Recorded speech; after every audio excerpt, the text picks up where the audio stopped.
not going to. Maybe you won't have that 15 goal scorer this year, but you're going to have several players that are approaching double digits. And the thing is when you're playing a center forward that you want to play as a hold-up, he's going to sacrifice goals for assists. So it isn't terrible if he gets 9 goals in the season if he has like 6 or 7 assists. Because really he has potentially 15 goals, right? I mean, it's just that he decided, I'm going to hold up, I'm going to let the offense move forward, and I'm going to dish it off. So I think that's a big thing that people need to understand about Rodriguez and what Heath and Lagos want out of their forward.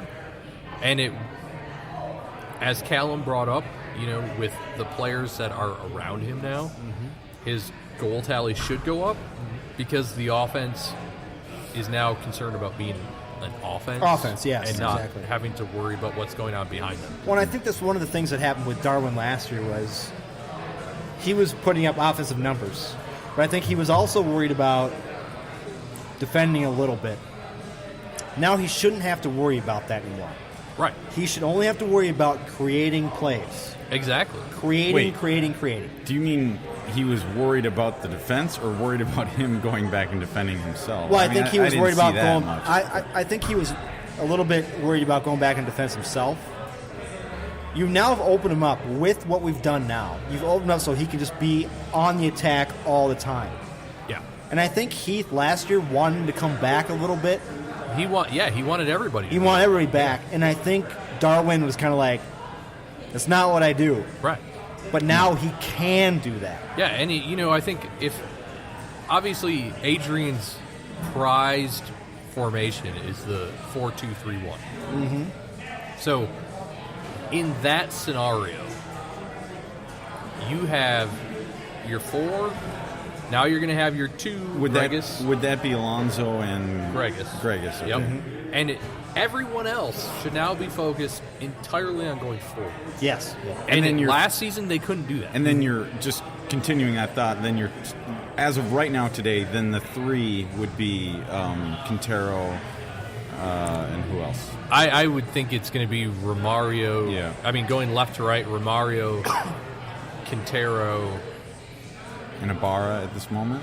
Well, it's Opara. No, I'm going to say it's Molino. I mean, I would prefer Ibarra, but I think it's going to be Molino. All right. And then Rodriguez. Yeah, okay. Yeah. And the nice thing is with Gregus, I mean, the highlights I've seen of him playing forward, with a player like Alonso, he's going to be able to push forward a little bit too. And the 4-2-3-1, if you can get that number 8 guy pushing forward in the attack, that can be a killer formation. This talk like this makes me excited for this year. It does. I know. I does. almost have like goosebumps, and I'm like, it does. Just shut up. And we talk about how much the roster has improved, and and then that allows the opportunity for the Loons to be that much more aggressive going forward up the pitch, That's right. scoring more goals, creating more opportunities, and then that being said, without maybe because of the improvement in the back line, without worrying as much about the counter and giving up another 70 or 71 goals like they have over the last 2 seasons. And the key to all this, guys, is we got rid of Alexi Gomez. But so I think yes, a key is so that's the only thing as we sit here with just about a month ago is maybe goalkeeper depth, because if Shuttleworth goes down, the Loons could be in trouble. And just before we segue out of the training out in Arizona this week and last week, I do want to mention that I mentioned earlier that Rasmus Schuler was one of the guys who had a brace for the Loons, and I would say that his assist came from Carter Manley and our second overall pick in the first round, Chase Gasper. Nice. So he early reports, and I haven't been there, but from what I've read and what I saw is Chase Gasper is looking pretty good. All right. Well, and this is a situation where he should look good, because if he's MLS minutes ready, then he should be able to put up numbers against FC Tucson. Right. And I would suspect that if he gets minutes today against Phoenix, he should be able to put up numbers against Phoenix. And if he can, okay, maybe he does deserve to be sitting on the roster come opening day. We'll get into what he did today on our next podcast. Right. We'll talk about that. Let's step off the pitch a little bit, guys. Let's go to the Amos Magee interview. Yeah. Which you, Sterling, you actually looked at. And you guys are going to have to just trust me because I failed to... Well, I'll trust you. Yeah. So, it's always nice to find an interview with, front office guys.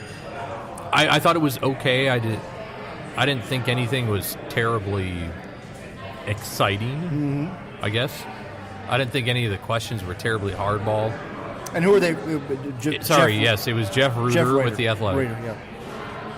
And so, to me, there are a few things that stood out. Obviously, being the pessimist I am, I pulled out the negative ones. Of course you did. And I mean, what's the point of talking about positive ones anyway, right? Got to have some edgy kind of... Before you get into this, though, I want to say, we talked about this before we came in here. I have a thought bubble of Amos Magee sitting there for the interview. Yeah. And our buddy Manny sitting right behind him going, "You can't say that. No, say this. Yeah. Say this. Don't say this. Say this." And I mentioned that Manny was doing puppeteer strings. Yeah, the puppeteers thing, up there. Yeah. Yeah, it's always difficult to know what they're actually going to say, and we don't know. We don't know what the climate is in that front office. Yeah. We don't know how they work together. We don't know who says what and whatever. Exactly. But that's my feeling, is that Manny is kind of the overlord of everything and kind of just plays the games. And he's kind of like the Sith dude. The Sith Lord, yeah. In episode 7 and 8. Yeah. Sorry, Manny. Don't ever hate us. Sorry. Don't hate. So, some of the points that I wanted to bring up. Their quotes.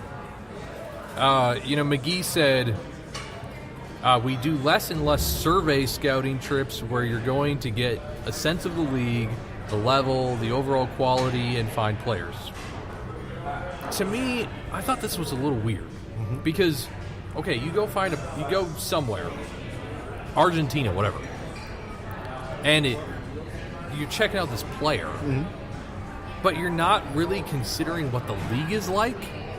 To me, it's like, okay, that explains Demidov, that explains Kadri, that explains Elfbaz to some point, because they're like, okay, well, these guys look good, but screw the competition. Well, the competition tells you everything, doesn't it? Well, let's go to a different sport here, like I always seem to do. It'd be like the Minnesota Vikings going, we look at the Canadian Football League, and we see a wide receiver doing great things.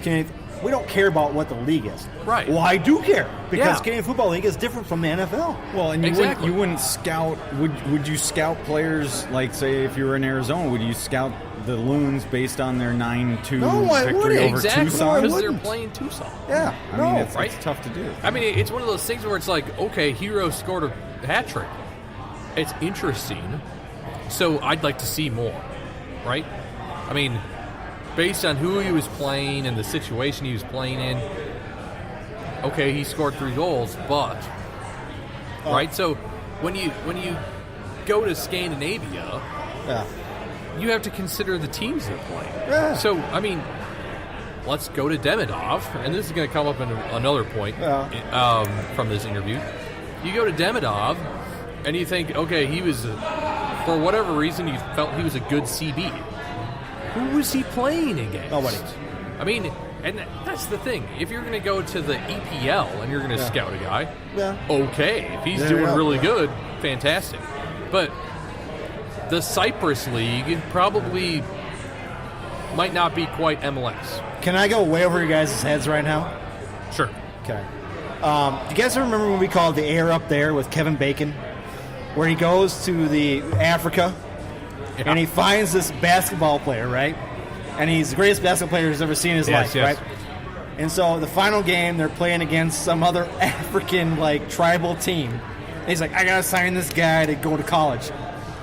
Exactly. He's playing against a tribal African team. Yeah. How do you know he's going to be in NCAA basketball? Right. I mean, it's a movie, yes. It turns out well. He starts for him, whatever. And Kevin Bacon becomes the coach or whatever that happens. Yeah. But it's exactly like that.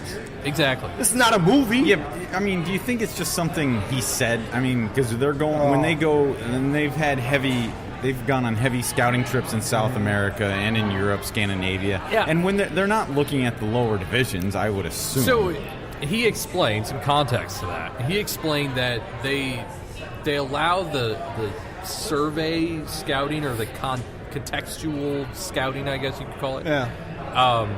To be done by computer models and software.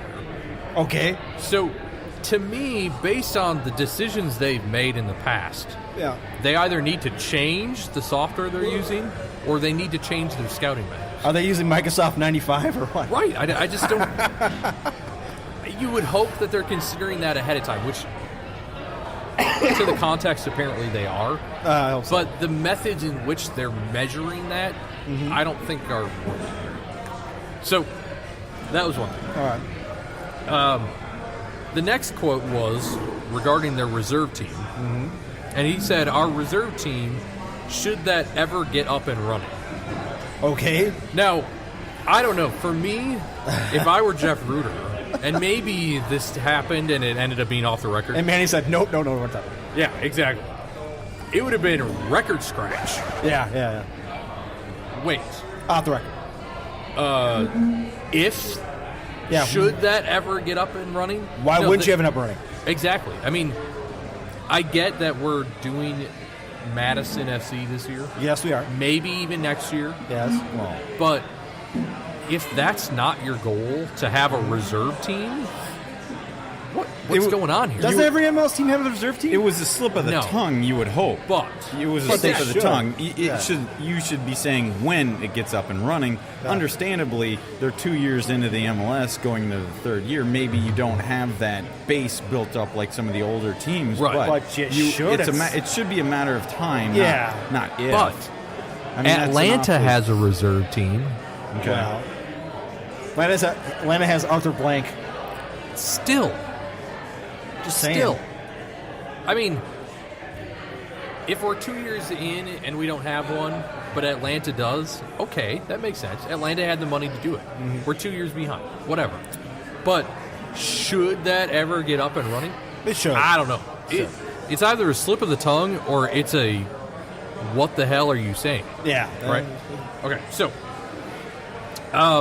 they talked about near misses or misses on their loaning.